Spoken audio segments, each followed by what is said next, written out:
Bonjour à toutes et à tous, c'est Stan pour le site etydia.com. On va revenir sur notre suivi hebdomadaire du S&P 500 où cette semaine, contrairement à bien d'autres semaines, eh bien ça a bougé et on peut dire fortement. Alors, où en sommes-nous? Où en sommes-nous? Regardez les flèches qu'on avait tracées les semaines dernières. Si vous n'êtes pas convaincu des flèches, regardez les anciennes vidéos. On ne savait pas et résigné, on attendait qu'on marque un plus haut.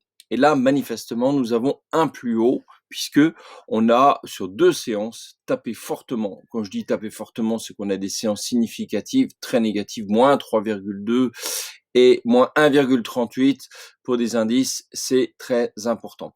Donc, par rapport à ça, qu'est-ce qu'on fait de tout ça? Alors, c'est vrai que ce serait tentant de dire: «Allez, on met les manettes au sud, on y va» et pourtant, il nous manque encore une confirmation puisque là, on peut, très bien dire que, on est allé se reposer sur le précédent, la résistance qui est devenue maintenant un support ici. Ça se voit un petit gris là, voilà, on voit la zone bleue, ça c'est la zone de tension, mais voilà, on est sur cette zone résistante qui correspond à l'ancien point haut de février 2020.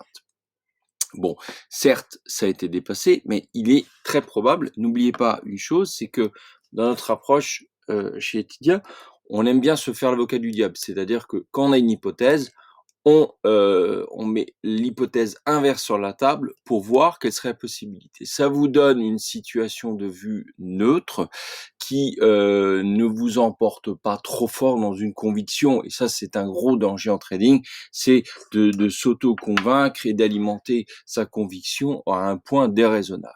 Donc on peut très bien, hein, comme vous l'avez mis ici, la flèche reste complètement valable. On peut très bien remonter, paf, ici, ni vu, ni connu. On remet des séances de malade et on repart au nord.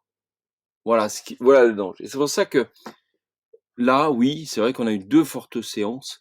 Eh bien, c'est très probable, on va dire, on a 80 de probabilité qu'on aille sous le suivant. Alors, si on rejoint cette zone-là cette semaine, j'ai envie de dire qu'on va monter encore la probabilité, hein. Mais attention, si on descend par là, on va refaire du pullback, hein.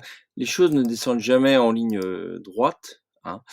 Si on fait ça, on fera ça, avant de refaire ça, hein, vous connaissez les vagues, hein. Alors les vagues, j'en parle pas souvent, mais il est vrai qu'il y a toujours de l'idée dans ces vagues. Dans tout indicateur technique, il y a de l'idée, c'est que ça se produit plus ou moins avec une probabilité forte. Là, je pense qu'effectivement, vous voyez, on peut essayer de trouver des vagues ici, hein, c'est tout à fait, cohérent. Moi, c'est pas mon truc, hein, je vous le dis cash, mais les vagues ici peuvent tout à fait se construire sur du long terme, sur du court terme, comme vous voulez. Donc, en tout cas, ce qu'il faut retenir, c'est que ça va pas en ligne droite et pour shorter, soit vous tentez ici avec un gros risque, hein. Le gros risque, c'est que vous faites une fausse sortie et paf, vous faites tout mettre dans l'os avec un stop, voilà. Soit vous attendez ici, mais là vous shortez pas.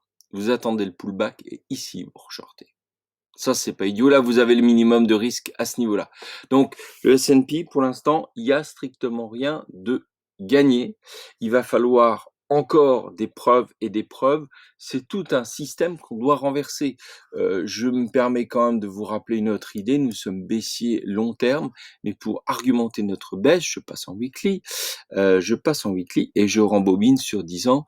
On ne n'éclate pas une tendance comme ça en 5 minutes. Même s'il est vrai que j'ai coutume de dire qu'on va 3 fois plus vite à la baisse qu'à la hausse, d'accord? Mais sur 10 ans de baisse, 10 ans de hausse, pardon, ça fait 3 ans de baisse, calculé. Donc on a encore le temps de voir venir les choses. Sécurisez vos trades parce que, voyez, par exemple, on va prendre la situation identique, c'était ici. On aurait pu me dire ici, rappelez-vous, au mois de juin, où ça baisse bien, ça contacte, eh ben non, ici on est reparti au nord. Donc, méfiance, méfiance, méfiance. La semaine prochaine sera déterminante. Lundi, mardi, mercredi, à coup sûr, sera déterminante. Voilà. Petit message pour les abonnés du site etydia.com. Il faut vous inscrire à nouveau. Nous avons perdu l'ensemble des mails. On les a rasés par erreur. J'en suis sincèrement désolé. Voilà. Alors réinscrivez-vous sur Etydia. N'oubliez pas de faire clic-clic sur Twitter et sur YouTube. Abonnez-vous à toutes nos chaînes. Voilà, voilà. Eh bien, c'était Stan pour le site étudiant.